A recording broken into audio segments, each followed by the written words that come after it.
governo abini com candidato medida para AZV entre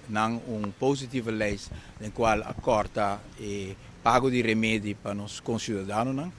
Hoop dat a reação no momento aí da comunidade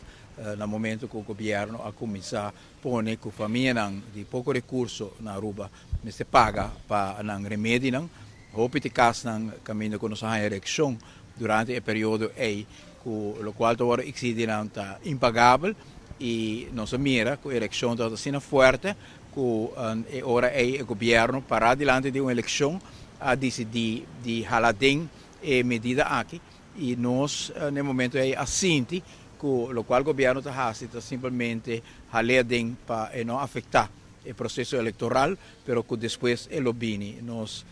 informar as comunidades também de preocupação aí que nós estamos sentindo que essa que está simplesmente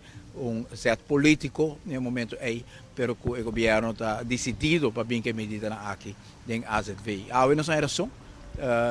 medida na aqui também back o povo tem que pagar para remédio. Qual a sociedade dia 25 de junho não está a decisão